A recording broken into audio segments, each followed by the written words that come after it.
Well, in fact, the second question is actually is in different area. Well, I would say that we're starting to learn that there are few new terms called um, attack as a service and hacking as a service. So everything is back to is if I can gain the money to intrude on your accounts or steal anything from you, that will be the business. So I'm very agree with the point is the internet is changing too fast, and security threats is different day by day. What we need right now is not no one can actually tell you, even though the vendor can tell you, if you do one thing, you can secure yourself, then know this magic. So go back to yourself is understand what is exactly the threat right now. Back to half years ago, we have a lot of ransomware, turn your NAS, the network access, the network storage become a break that you can't access data. So it is the intelligence part you need to learn what exactly happened among the internet right now.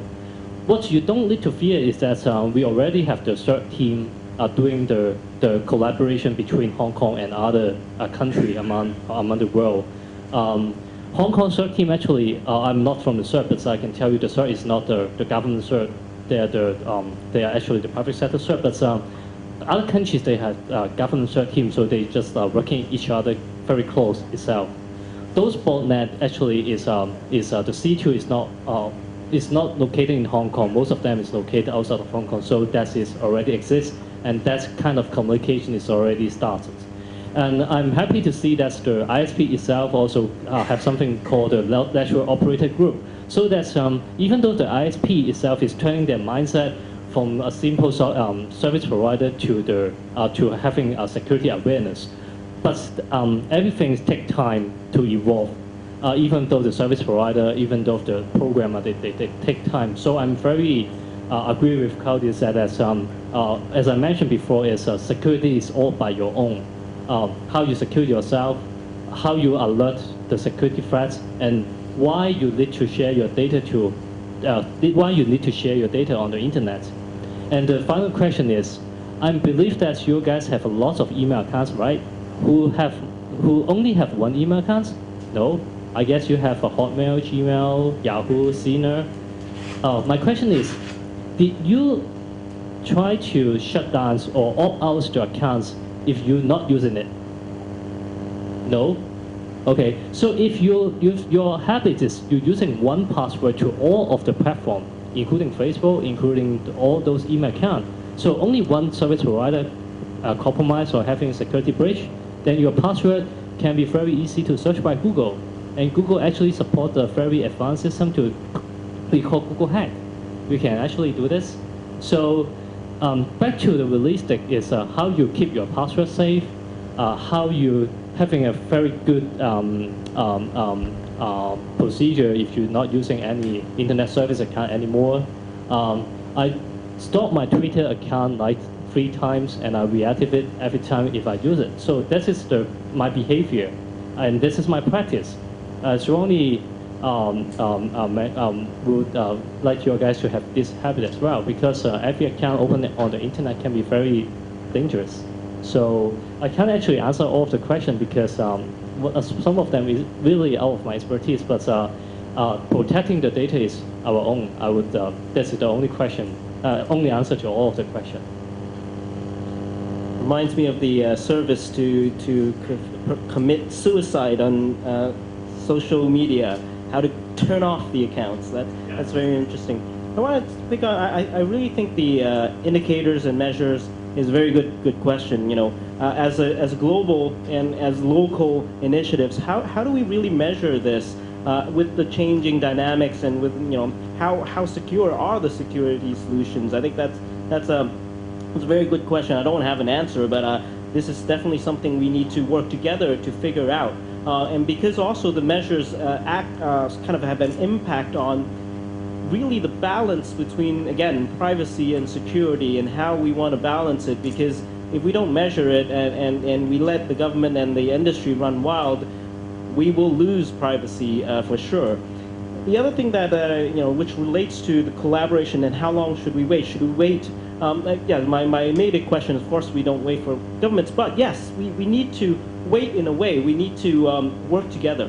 We need to take the time and think through, and what I think, we call multi-stakeholder approach in the internet governance is very important. It might take a longer time if we need to take into consideration the users, take into consideration of the industry, take into consideration of governments. It might take a little bit longer to come up with solutions, but those would be solutions, measures, and indicators that really mean something and balances the rights and balances our interest for security and for privacy and for our rights, for our freedoms. So I think, yes, we shouldn't kind of wait, but yes, we need to wait for every stakeholder to come and have their part before we jump into conclusions. So I'd like to kind of bring this to a close. I really like what KP mentioned as attackers are collaborating. So we as defenders better collaborate. I think that's I think is a very important point.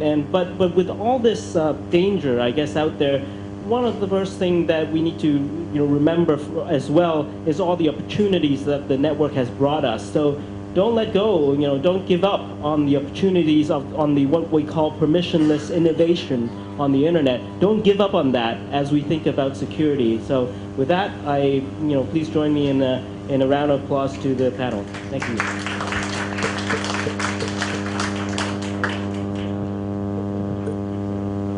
So thank you, Edmund. Thank you, panelists. So before the lunch break, I would like to invite our speakers to come in. Okay, we'll take picture later. Okay, so lunch is served outside. You have sandwich, feel free, coffee, tea. So we come back at 5 to 2 because we will start the afternoon session at 2. So feel free to have the lunch outside. Thanks. Navi?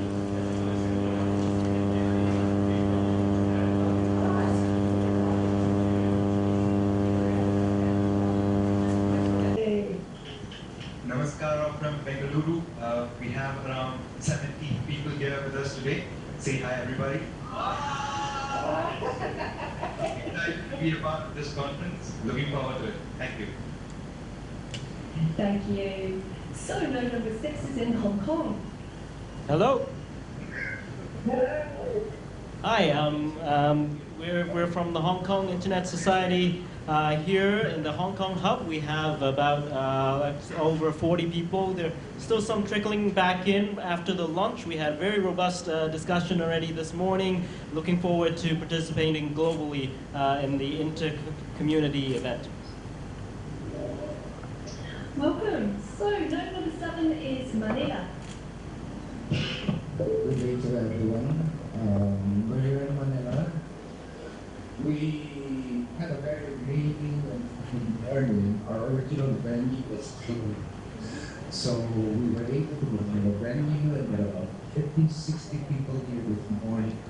We just finished lunch and are looking forward to the interaction later. Welcome. And node number 8 is Auckland in New Zealand. Hey, Auckland. Hello. And we're very excited to announce we've got an extra viewing mode in Lome, Togo, and also several more in Sri Lanka. So welcome to everybody who's viewing today and participating. Now, if you're by yourself or just with a couple of friends, you might be wondering, what do you need to actively participate in InterCommunity? Well, it's simple. All you need is an internet connection, a computer, and a piece of paper. Yes, a piece of paper. So make sure you get that ready for later. Now, without further ado, let me introduce Kathy Brown, the Internet Society's President and CEO. Thank you, Helen. Hello, everyone again. I'm so glad to see you across the world. Those I can see and those I cannot, I welcome you to InterCommunity 2015. I'm just delighted again. We met so many people this morning with which we had a wonderful conversation. And I can tell already that you all may even exceed that. I feel a lot of energy in the room. This morning when I got up, the the registration was up to 2,300 people. So, and those folks were registered from 141 nations around the world.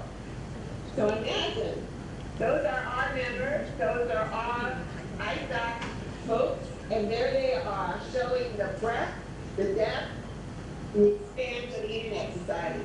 It's got to make you proud. It's got to make you say, wow, look at where we are, look at where the Internet has grown, and by the way, look at the challenges we face. Not only the storms that we saw in Manila today, where folks just soldiered on through and got to where they needed to be, but we know that there are our chapters all over the world that are facing challenges that we together have to address, and that we together can address even better than anyone alone. So why are we having this meeting? What is this about? Well, it's the meeting you asked for. It's the one you keep telling me we should be having, that we need our own place. We need our own space. We need to own our own Internet society, and we need to bring the whole of the global society together so that we can have a dialogue, so that we can get ourselves lined up with each other, and that we know our direction, where we need to go, and how we need to get there. And then this bottom-up kind of atmosphere that is all about ISOC can really be realized into addressing the challenges of the 21st century on the Internet. So what are we doing? We are connecting, we're communicating, and we're collaborating. We're connected. Look at us. Look at us. Everybody's connected to the other. We can see you millions of miles away, it feels like. We can talk to each other close up. We can talk to each other person to person on the video. It's quite amazing. We were musing about that earlier today, about how in the course of only about 10 years, this is all possible through the Internet, that we can be this close. We can communicate here in person. We can get on this terrific technology that we have in front of us to make sure that you're sending in messages, you can tweet, you can chat, you can let us know what you're doing and feeling through the polls we're doing. But this is really about collaboration. It's about all of us together having that conversation that we say we need to understand each other, to understand our similarities, understand our differences, and to have a united view of what the society ought to be doing. So, why are we in Auckland? Well, we're here because our Board of Trustees have their meeting this morning. It is the annual general meeting of the Internet Society. All of our trusts have been here for the last 2 days in meetings where some important news has happened.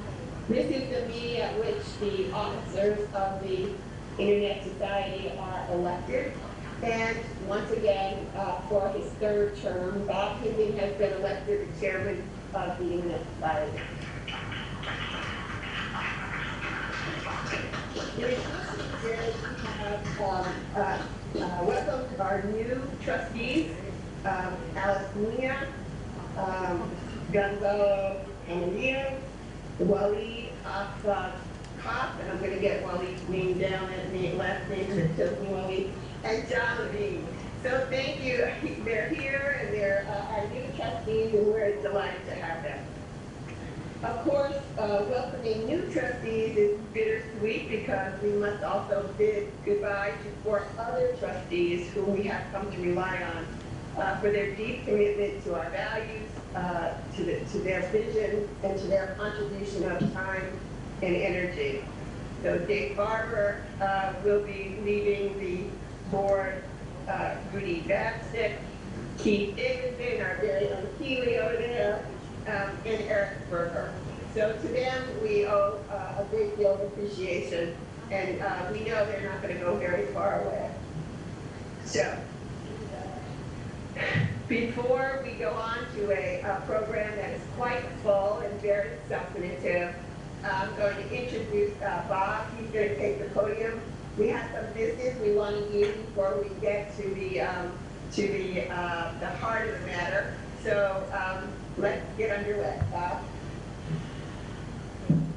Thank you, Kathy. Very pleased to be here.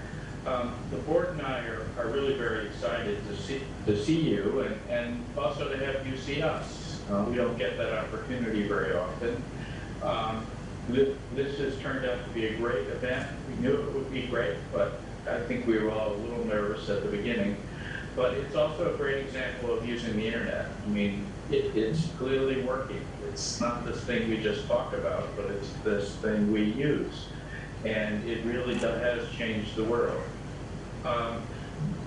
We finished our 2-day board meeting earlier this afternoon here, and there were, as part of the meeting, we discussed challenges facing the internet. The 3 important ones we talked about were security, connecting the rest of the world, and governance. Governance, internet governance, as some call it, has really turned into a hot topic these days. I sort of like to think about it as the Empire Strikes Back. But it's something that the Internet Society and community have been very involved in. And the last thing I wanted to mention is that the board recently approved, including a change to the bylaws, creating a chapter advisory council.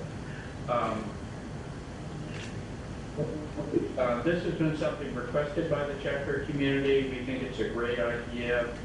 We're now that it's been approved, we're very pleased to see it starting to get going and see the organization steps that are happening. And we think this is a great vehicle to allow chapters to work with each other and to work on important issues that affect them, but so a mix of things that are local and global. And we also strongly suspect that issues that face one chapter also face another chapter in another part of the world, and they probably have lots of things in common, so they can work together for solutions. Thank you. Thanks a lot to Kathy and Bob. Now, while I have your attention again, let me just remind you of some of the important aspects of the player if you're viewing in from overseas. You can chat to us, you can send your questions and answers, your thoughts, your feedback. If you're on Twitter with scanning the stream, we'd really like to read some of your tweets out later, so use the hashtag icon15, and you can send pictures into mypicture@isoc.org. Now let me introduce our next speakers, Hans-Peter Dietler and Sean Turner. Hi, my name's Sean. I'm really pleased to be here. It's really cool to be able to look up on the big screen over here and see so many familiar faces. One of the things that I think is the greatest strengths of the Internet Society is actually the work we do in the community, that our community does at the local and regional level, particularly through our chapters. We at the Internet Society have long funded these chapter activities, both operationally and financially. But, and there's always a but, basically we try to figure out better ways to align the Internet Society's strategic objectives, as well as a better way to focus and fund the chapter initiatives. Okay, hello, good morning, good evening to everybody in the world. I'm very glad to be a member of the board in a time where the focus shifted a little bit more in the direction of chapters and their work. And I'm very proud now to be able to announce the creation of a new founding program. It's called Beyond the Net. This new program should enable chapters to do more of their local work, to do more of their amazing tasks in their area. The program will enable chapters to do local programs and to do local tasks to change people's lives. Let me now introduce you or invite you to a video that highlights all about the Beyond the Net program.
So thank you to Hans, Peter and Sean. And what an exciting new addition at the Internet Society. I'm sure everyone out there is thinking of wonderful projects in their chapters that can benefit from this funding.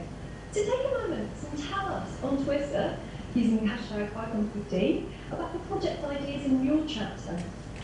You can also participate with a Q&A in the chat session and email us your pictures to mypicture@isop.org. And remember, get your piece of paper ready. Let's now move back to Kathy Brown for some more news. So I think that's pretty exciting. I'm very pleased with this Beyond the Net program. Go online, take a look. I think you'll find some things that are going to interest you. You can't talk about the Internet Society without talking about the IETF, the Internet Engineering Task Force. The Internet Society is the home of the world's premier Internet standards body. The IETF is in our DNA. So today we have the chair, the current chair of the IETF, Yako, to talk with us. Hi, my name is Yako. I'm the chair of the Internet Engineering Task Force for the IETF. Our role is to work on the core technologies underlying the Internet. Now, I'm very delighted to join so many people in the InterCommunity 2015.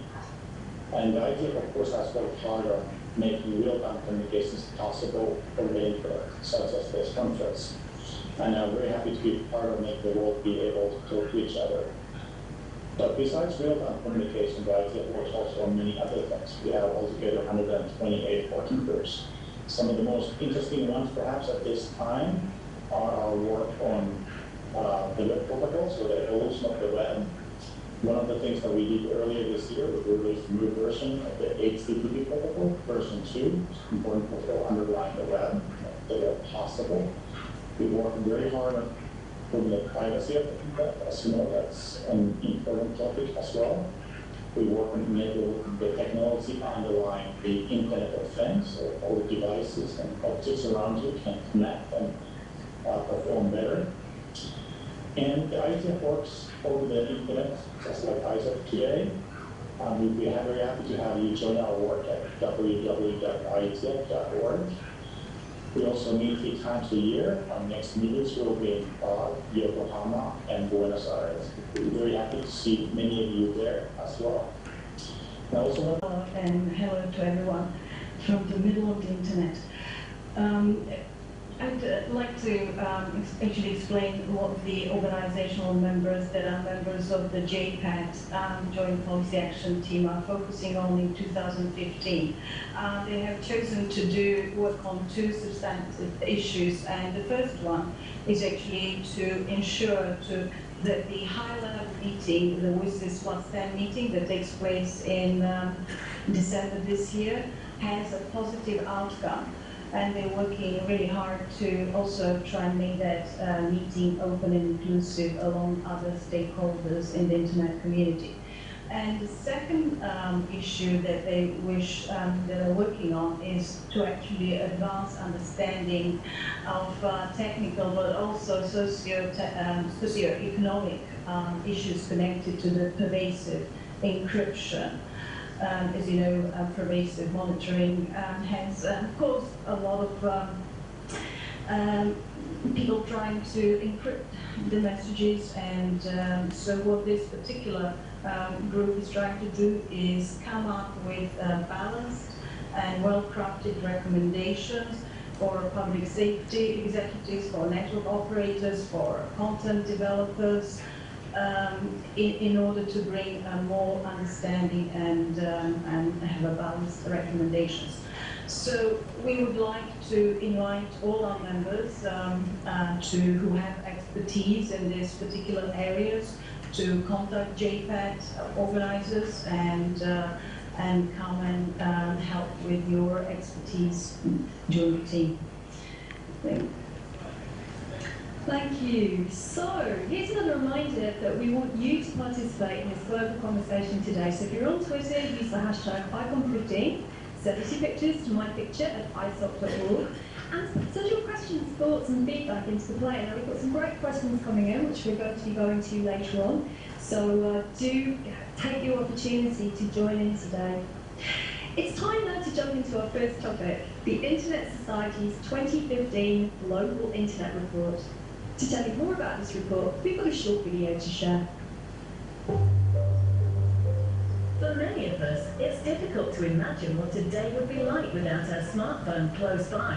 Consider this, at least 48% of the world has access to the mobile internet, and by 2019, it's estimated that 71% of the world's population will use it. That's pretty amazing. And mobile is taking the internet to new levels. Small-scale dairy farmers use it to increase milk production. Entrepreneurs use it to launch new ideas and create billion-dollar companies. Governments use it to streamline services for businesses and citizens. It's clear the mobile internet is changing things. But there are still many questions to be asked. What about things like privacy, security, open standards? Why do only 28% of people who have access to the mobile internet today choose to subscribe? In the 2015 Global Internet Report, we'll take a good look at the evolution of the mobile internet, from the devices that access it, to the policies that are shaping it. While we're celebrating the remarkable changes it's brought to our lives over the past 10 years, we're also reminded of what's ahead.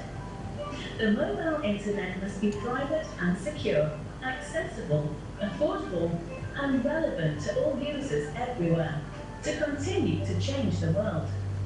The Internet Society's 2015 Global Internet Report. Read it, download it, share it. So earlier today, we went live with the report on our website. There's an online version. There is a mobile version for the first time. You can read this report on your mobile device. And there's a PDF. Oh, by the way, there's a limited supply of the real ones, the paper report.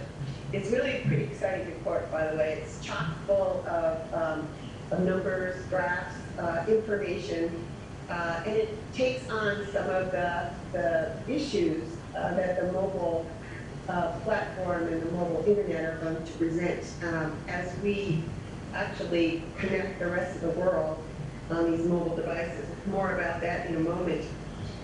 It was amazing when, I think about a half hour after this was posted, I started getting emails about it, about 4 a.m. Auckland time, by the way. And here's my favorite review that came in.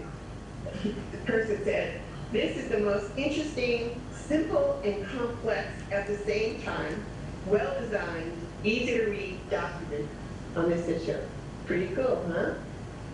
So Michael Kende, who is the principal author of this, shout out to you. Kudos, buddy. Bob has some things to say.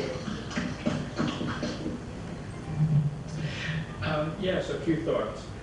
The internet continues to grow. There's over 3 billion users today, but there's still 7 billion people on the earth currently. So we have a lot of work to do yet. We're far from being done. I think it's now clear that many of the next billion users, or multiple billion, will use mobile devices to connect to the internet. They'll do it in a different way than many of us have in the past. But there's still a number of barriers to accessing the internet from mobile devices. This includes cost, it includes appropriate content, or includes in the right language. So there's a number of things that may not be ready today that will need to change in order to add more users. The report looks at these barriers and talks about how to bring the next billion users onto the internet. And Michael Kende is in the Geneva node, and I'd like to see if he would like to say something about the report. Sure, thank you, and thanks for those kind words, Kathy. Just a couple words on it. really, if you think back to the beginning of this, and there's a timeline at the beginning of the report, the iPhone itself is just 8 years old, and the first app store, the Apple App Store, is turning 7 this Friday. So this stuff is really not that old. And already the adoption has been enormous, as we've been discussing, and now there's a study that shows in the US, more than 50% of people's online time is spent using mobile apps. That's not just on a mobile, that's including all their desktop usage of the internet. More than 50% is using apps. And we don't have studies like that for the rest of the world, but clearly that's probably not unique to the US. People just like using apps, they like the convenience of the mobile phones, and for them, they really prefer to use mobiles. But for others, using the mobiles is more of a necessity. There really are no other choices for how to get online. And really, this is the best way to close the digital divide. So what the report really looks at are the implications of the shift to the mobile internet, of shifting all of our time to the mobile internet. And I'll just touch on a couple topics quickly. We look at privacy implications. What does it mean if you're carrying a device that knows where you are at every moment and is sharing it with companies that you've probably never heard of before? What does it mean for your security if all of your communications are over wireless channels that can be intercepted as you're moving out and about? What does it mean for competition, the current app environment? Are we really locked into the current platforms that we're using? And as we've been discussing, what does it mean for the digital divide? Will the next billion come online using the mobile internet? And not to give away the ending of the report, the answer clearly is yes. Bob, you mentioned a few of those challenges, and I know we're going to discuss those more in the next session, which I'm looking forward to. So thanks very much. Back to you. Thank you. So thank you very much to Catherine and Michael for those comments on the Global Internet Report. And it looks like this was the perfect transition to our next trustees, Walid Al-Sakaf and Narelle Clark, Jackson Miyake, who's president of the Pacific Islands chapter, and also Raj Singh, Regional Bureau Director for the Asia Pacific region at the Internet Society, who will set the scene for our conversation about access and development. So the first thing I'd like to recommend is really to read through this report. It is a remarkable piece of work that I congratulate ourselves as Internet Society. I mean, you'll discover interesting facts and figures. Not only that, you'll also see trends, and trends is what we are looking at the most. One of the interesting trends is that the age of those who are using devices is getting lower and lower. In fact, sometimes I have to I'm annoyed during conferences because I discovered that my 1-year-old kid has just rung me all over from my house. It looks like this is going to be the future. But on the other hand, there are also many challenges that we'll be facing. Among them is, as we've seen, security and privacy. But also I'd like to drive your attention to the issue of access. Access in developing countries, such as the one I came from, Yemen, and many in the Middle East, is still a major challenge. So what will the Internet Society do about it? How can we together work on that? And furthermore, the need for more diversity, including women and gender, issues concerning rural, remote areas where infrastructure is not really that good. And all of those questions need to be addressed. I'd like to give a shout to my friend Babu from Nepal, from the Nepal chapter, for their work during the disasters, natural disasters, the earthquakes that happened. But then you've seen the Internet Society rise up, chapters all over the world, lending a hand, showing that in solidarity we can make a difference, and then grant access to the areas that have been hit the most. So this is us. This is the community we represent. The Internet Society is here to make the internet indeed for everyone, all the time. And so I'd like now to present the Regional Director in Asia Pacific of ISOC to present more about this topic. Thank you, Walid, and it's a pleasure to be able to talk a little bit about ISOC's access and development strategy going forward. Basically, the overarching objective of our work in this field is develop the internet and development through the internet. Now, what does it mean? Development of the internet, obviously, that's an obvious one. We want to get infrastructure online, we want to get people online, we want to get people connected. But at the same time, we also need to be mindful of the fact that we need to empower people. We need to be able to better their economic and social conditions. So it's all about holistic empowerment. It's not just about one aspect of it. Let's go deploy infrastructure and we'll see what happens. But it's more about the complete empowerment of people around the use of ICTs and the internet. The strategy itself has got three basic pillars. The first one is development of infrastructure. The second is developing communities. And the third one is development of human capacities. And as you would note that out of those three, they're very critical in order to come up with this holistic way of doing things that I mentioned earlier. Development of infrastructure, the first pillar, that probably is what we're most well known for, and we've been doing that historically pretty much ever since ISOC was established in 1992. Over time, we've helped people and countries around the world set up and establish networks. Today, the work we do in this area covers a few different things. One is, of course, we continue providing technical assistance where possible. We help with setting up IXPs. For example, in Africa, there's been a lot of work that has happened in Africa in the past and continues today. It's not just about setting up internet exchange points, of course, it's also about leveling them up. Once you have installed infrastructure that has been running for a while, we want to see how we can make it better, how we can optimize those equipment and networks. The other bit that we have been doing is just the global internet report that we just heard about. But as well, we've also got some regional-based reports. Earlier this year, we launched a report on the Southeast Asian countries, the 10 countries in Southeast Asia, which looked at infrastructure in those countries and how they can help enable the digital economy. So, infrastructure, of course, is critical. Without proper, stable, and secure infrastructure, I don't think we can get very far. So at this stage, what I'd like to do is to bring in our node from Manila. And I see a lot of friends and familiar faces at the Manila node. The Philippines, of course, connectivity is a big issue there. I spent a bit of time there earlier this year. The ICT industry is very big in the Philippines. As you may be aware, outsourcing is a major economic activity in the country. So, but however, the Philippines does somewhat suffer from some pretty bad connectivity issues. And it's not just about rural areas, but as well in the urban cities in Manila as well. So at this juncture, I'd like to bring in our friends from Manila and see if they can offer some opinions on how they see this issue could be addressed. Perfect timing. Wonderful. So I should say that there was a typhoon alert. They're back? Okay, they're back. So you're back. Welcome back, Manila.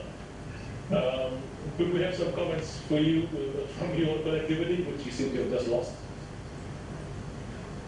And then you're frozen. All right, so let's move on and we'll come back to Manila once the link is back up again. The second pillar we've got is about developing communities. What does this mean? Over time, we've seen, there's a need to empower people. So the infrastructure part is one aspect of it. The other aspect, of course, is trying to ensure that the communities that create and emerge around the infrastructure, be they network operating groups, be they user communities, etc., that they are encouraged, they are fostered, and that they can work together to do what needs to be done in order to maximize the potential that the internet offers. There's a few ways that we do this. Of course, the primary objective, of course, is to get people online. And one of the ways in the current environment that we can promote people coming online, of course, is to promote the positive aspects of the internet, the benefits it provides, what it can do for people, not just in urban centers, but also in rural areas, what it does in the villages, what it does for minority communities, and so on and so forth. We do this in a couple of ways. We've got our own grants program, and then one of them we've just heard about before, the new one, Beyond the Net, which has been just launched today here in Oakland. But as well, we partner with other organizations to see how we can work together to develop programs and projects that can solve these issues. One other thing that we have started doing which I think we are doing very well, in fact, is being able to tell the stories of the work that we do. What you will see on our website is lots of videos and blog posts now describing what we do, the impact it has had on people. And you'll even see some of those during the breaks here on what people think about technology and the internet and how it impacts their lives. Sometimes, the best way to bring about change is to actually inspire ideas. And you do that sometimes by just emulating success. See what people have done in the past or have done in other parts of the world and how you could mirror that in your own localities. And we hope that some of the stories that we are now publishing will help people do that.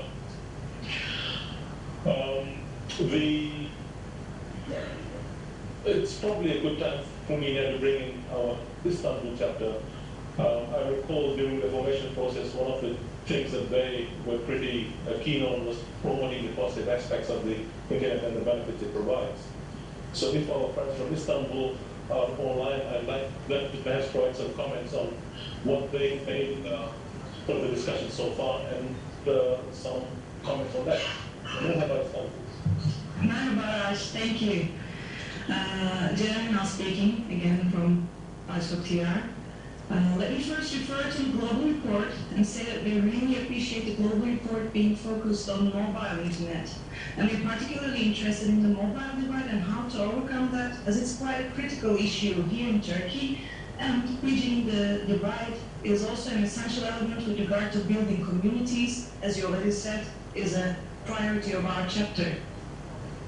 What we have here in Turkey is that we have a great number of mobile phone users with appropriate devices and access to technology. The prices are relatively cheap, and yet we still do not have enough people using mobile internet. Why is this so? The main reasons seem to be either lack of technical skills. This can be due to age, due to lack of appropriate education, or simply not being comfortable enough to use mobile internet technologies. The second reason seems to be lack of relevant content. I use the term relevant, so as this can be either due to lack of content in Turkish or people just not being interested in the already available content. However, the most important reason seems to be lack of trust in our case. People feeling reluctant to use mobile internet due to security and privacy concerns. After all, in the last decade, saying on the phone, let's not talk this over the phone, let's do that face to face, became an everyday habit of ordinary people. When it comes to resolving these issues, with regard to skills and content, it's relatively easy, providing proper education for the people, for developing adequate technical skills, and with regard to content, providing proper tools to make sure that relevant content is available for users. So that's relatively easy. Building trust, however, is the tricky part.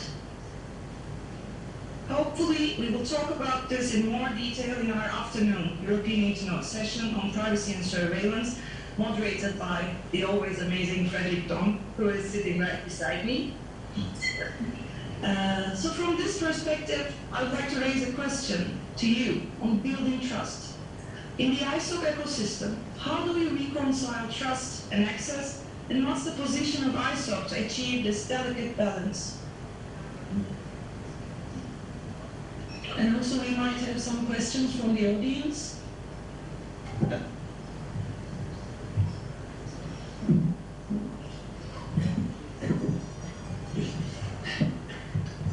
Hi, it's Alana from Turkey. Since the beginning of our chapter, we have done a lot of work at local level, but it might not be sufficient at international level. So how can ISOC contribute to put pressure on government, on internet issues, on privacy issues, and freedom of expression internet issues? Thank you. Teşekkür ederim Istanbul. Thank you for those comments. We will come back and address them shortly. Let me move on to the third pillar, and then we'll come back and discuss some of these questions that have popped up, as well as we'll look at some of our comments on social media. The third pillar, of course, is development of human capacities. Having the best infrastructure in the world is pretty much useless if you don't have people, and people have the skills to use the infrastructure as well as the ICTs that, sorry, if people don't have the skills to use ICTs, nor do they have the skills to operate and maintain the equipment, that becomes a big problem. So developing human capacities has always also been a core objective of the Internet Society. And we've been doing that through various ways. For example, from the technical perspective, we've got the ITF fellowships that we've been doing. And within even the ITF itself, of course, which is a very highly technical standards-making organization, what we've introduced is the public policy track, where we take policymakers from around the world and introduce them to the issues that exist on the Internet, introduce them to how Internet standards making works, and then they get to discuss some of the issues, the policy-related issues around Internet technologies. And I think that's worked really, really well. So great kudos to our public policy team for putting that together with our Internet leadership team. We've been supporting NOC programs across the world for many, many years now. And that continues. We provide fellowships for people from emerging countries and developing countries to go and attend some of these NOC meetings as well as other technical and policy meetings around the world. And that helps them with their own empowerment process. And of course, they can take the knowledge back home and see how they can improve networks back home. One of the projects that we've had here in the Asia Pacific region is our Wireless Communities project. And the 3 pillars that we've identified as part of our access and development strategy, to my mind, that's probably the one project, for me at least, that brings together all those 3 pillars. The Wireless Communities project has got components which deploys infrastructure, it provides technical training, but also it trains people in rural parts of South Asia on how to use ICTs, how to set up micro enterprise